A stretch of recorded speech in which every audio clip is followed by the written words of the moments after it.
I still remember the exact moment my heart shattered. The dining room smelled like roasted chicken and fresh bread, but all I could feel was the cold silence pressing against my chest. My parents sat across from me, while relatives laughed around the table. I had just returned home after 8 years in the military. 8 years of sacrifice, loneliness, and sleepless nights, hoping one day my family would finally be proud of me. Instead, my mother slowly put down her fork and whispered words I will never forget. "She may wear that uniform," she said quietly, "but her military blood makes her an outsider to this family." The room went silent. At first, I thought I heard her wrong. My hands froze around my glass. My younger cousin looked down at her plate. My father didn't defend me. He just sighed and nodded, like my mother had spoken some painful truth everyone secretly agreed with. I felt my throat tighten. All my life, I had tried to earn their love.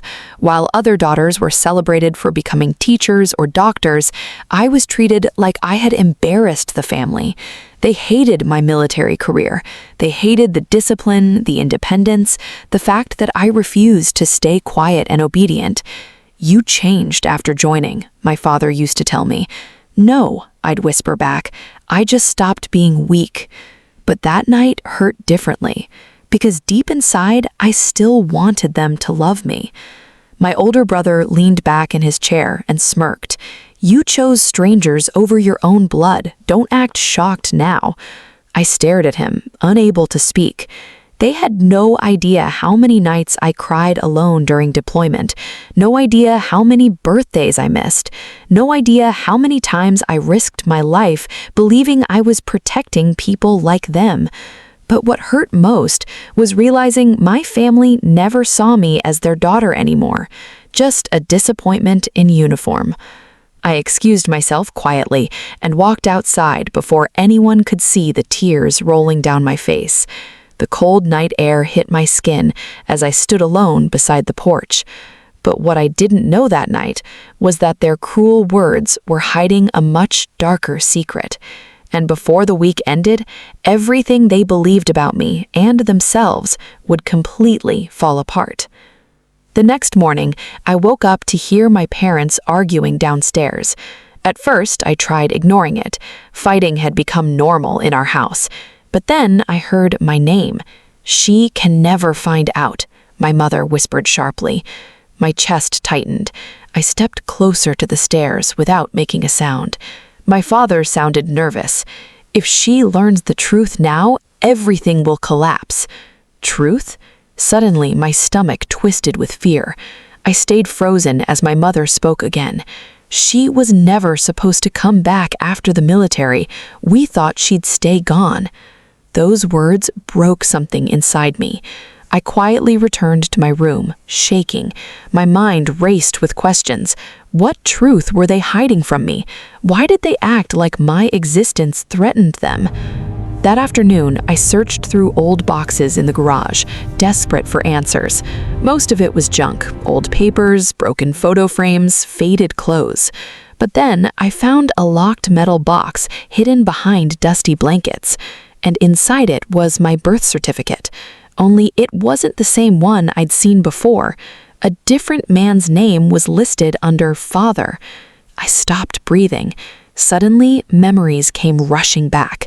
The way my father always kept distance from me, the way relatives whispered during family gatherings, the way my mother avoided questions about my childhood. My hands trembled as I read the name again and again. I wasn't my father's biological daughter. Everything around me felt unreal.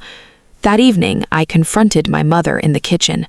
"Who is he?" I asked quietly, holding up the document.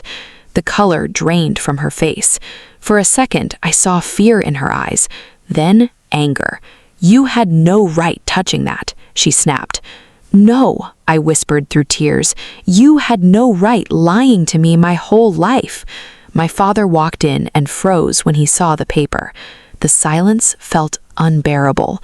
Finally, my mother looked away and muttered, "Your real father was a soldier." I stared at her, completely broken.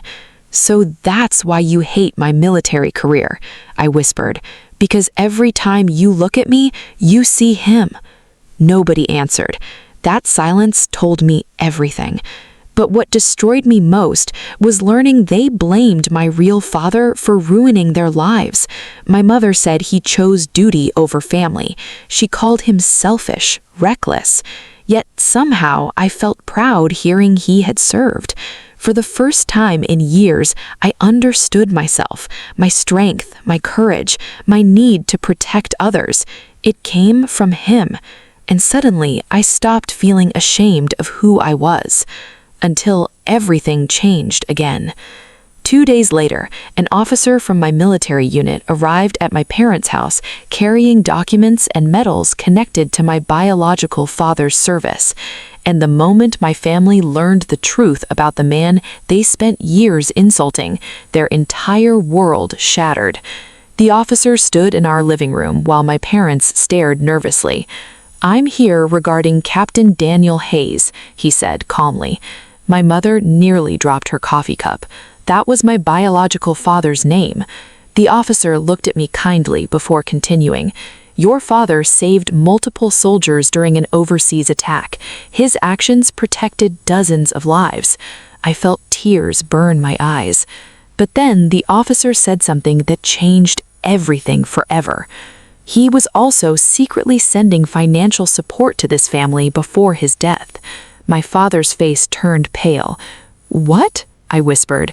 The officer opened an old file filled with records, letters, and bank statements. For years, my biological father had supported my mother and begged to be a part of my life. But after he died, the benefits and financial support continued coming to our family, and my parents had hidden it from me. All those years they called me an outsider, while secretly living off the sacrifices of the man whose blood ran through my veins. I looked at my mother in disbelief. "You hated him, but you still took everything he left behind?" She burst into tears, but for once I didn't feel guilty watching her cry.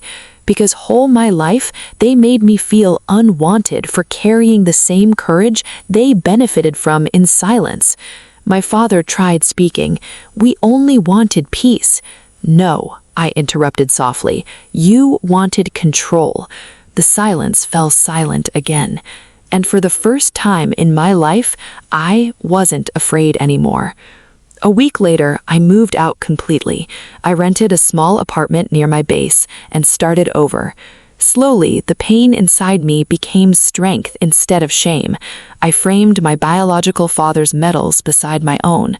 Every morning, I looked at them and remembered that being strong was never something to apologize for. Months later, my mother called me crying. "We miss you," she whispered. But the truth was, they only missed the version of me who stayed silent, and that girl no longer existed. I forgave them eventually, not because they deserved it, but because I deserved peace. Sometimes family isn't the people who share your blood.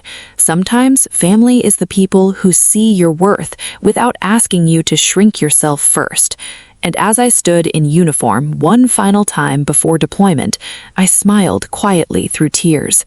Because after years of feeling like an outsider, I finally understood who I truly was.